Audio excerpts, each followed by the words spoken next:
बजे उठकर पीयूष ने जल्दी जल्दी तैयार होना शुरू किया। अभी वो अपने कमरे से निकलकर बाहर आया ही था तो देखा मम्मी खाना बना रही थी। मम्मी, आप क्यों परेशान हो रही हैं? मैं स्टेशन पर कुछ खा लेता। नहीं बेटा, बाहर का खाना खाने की क्या जरूरत, मैंने खाना पैक कर दिया है, लेता जा। पीयूष ने जल्दी से कैब बुक की। कुछ ही देर में कैब आ गई। उसने जल्दी से मम्मी के पैर छुए और स्टेशन के लिए रवाना हो गया। टाइम से पहुंचकर पीयूष को बहुत सुकून मिला। समय पर गाड़ी चल दी। पीयूष अपना सामान सेट करके बैठ गया। धीरे धीरे गाड़ी में बैठे लोग एक दूसरे से बातें करने लगे। पीयूष को भूख लगी तो अचार के साथ पराठे निकालकर खाने लगा। मम्मी के हाथ के पराठे खाकर और चाय पीकर तो मजा आ गया। उसके बाद वो बाहर के नजारे देखने लगा। पीयूष बहुत खुश था। वो जा रहा था अपनी बहन को लेने। तभी पापा का फोन आ गया। बेटा, अच्छे से बैठ गया ना ट्रेन में? कोई परेशानी तो नहीं हुई? हाँ पापा, आप चिंता मत करो, सब ठीक है। शाम होते होते ट्रेन लेट हो गई। उसे स्टेशन पर रात को 10 बजे पहुंचना था, लेकिन ट्रेन 4 घंटे लेट चल रही थी। पीयूष को चिंता होने लगी। अगर ट्रेन रात 2 बजे पहुंचेगी, क्या उस छोटे से स्टेशन पर रुकना सही रहेगा? इसी चिंता में बैठा था कि मम्मी का फोन आ गया। बेटा, तेरे पापा बता रहे थे कि ट्रेन 4 घंटे लेट है। मम्मी चिंता मत करो, 2-3 घंटे की बात पड़ेगी। स्टेशन पर वेटिंग रूम तो होता ही है, वहाँ रुक जाऊंगा। फिर सुबह 6 बजे तो सवारी मिल ही जाएगी गांव के लिए। रात को 2 बजे पीयूष को ट्रेन ने एक छोटे से स्टेशन पर उतार दिया। ठंड से उसकी हालत खराब हो रही थी। पूरे स्टेशन पर कोई भी नहीं था। ये देखकर वो और डर गया। वो स्टेशन पर चलते चलते स्टेशन मास्टर के ऑफिस के सामने पहुंच गया। सर, मुझे मुंगेर जाना है, यहाँ कोई सवारी मिल जाएगी क्या? अरे छोरे, तू कहाँ उतर गया इस स्टेशन पर? यहाँ कोई सवारी नहीं मिलेगी, सुबह ही टांगे वाला आएगा। सर, यहाँ वेटिंग रूम तो होगा ना? यहाँ कोई वेटिंग रूम नहीं है, छोटा सा तो स्टेशन है। अच्छा, तो सर क्या मैं यहाँ एक कोने में रुक सकता हूँ? नहीं, हम यहाँ किसी को रुका नहीं सकते ऐसे। एक काम कर, स्टेशन के पीछे एक चाय वाले की दुकान है, वहाँ एक लड़का काम करता है। नाम तो उसका पता नहीं, सब उसे छोटू ही बुलाते हैं। उसे जगा ले, वहीं रुक जाना, वो तुझे चाय भी पिला देगा। देख लड़के, इधर उधर मत घूमियो, यहाँ रात में लुटेरे घूमते हैं, किसी को भी मार कर उसका सामान लूट लेते हैं।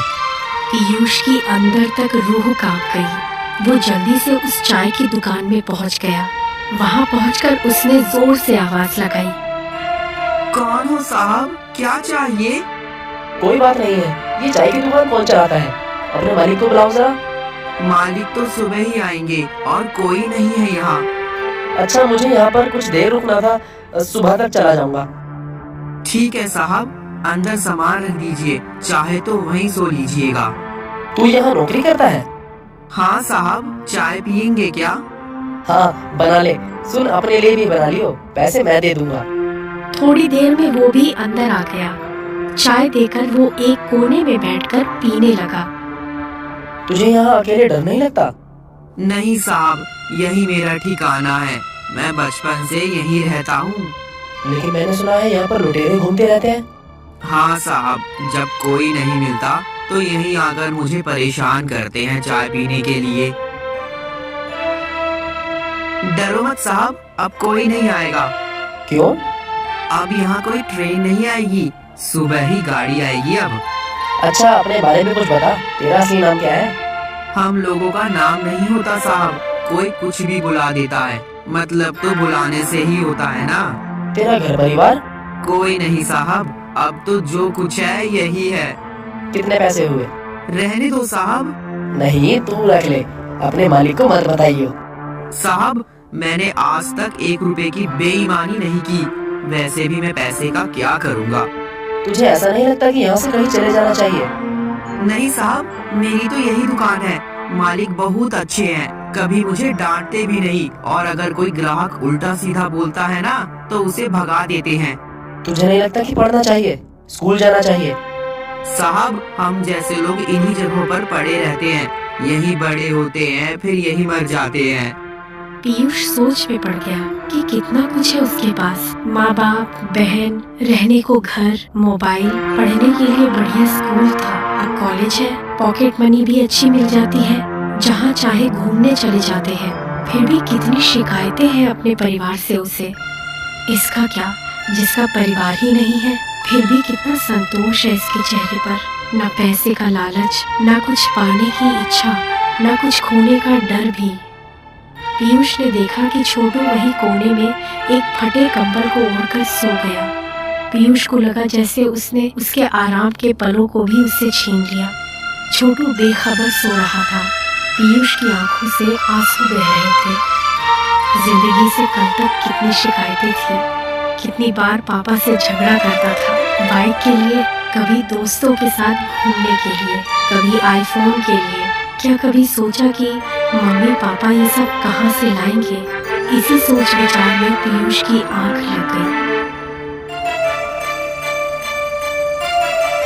साहब, दिन निकल आया है, आपको सवारी मिल जाएगी। अगर मालिक आ गए तो गुस्सा करेंगे।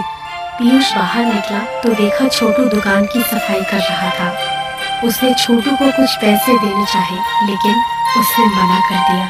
साहब, अगर मालिक ने ये पैसे देख लिए तो इतने सालों से जो विश्वास वो करते आए हैं ना, वो टूट जाएगा। फिर मुझे रात को यहाँ रुकने नहीं देंगे। छोटे से बच्चे से जिंदगी का सबक सीखकर पीयूष तांगे में बैठकर अपनी बहन के घर उसे लेने रवाना हो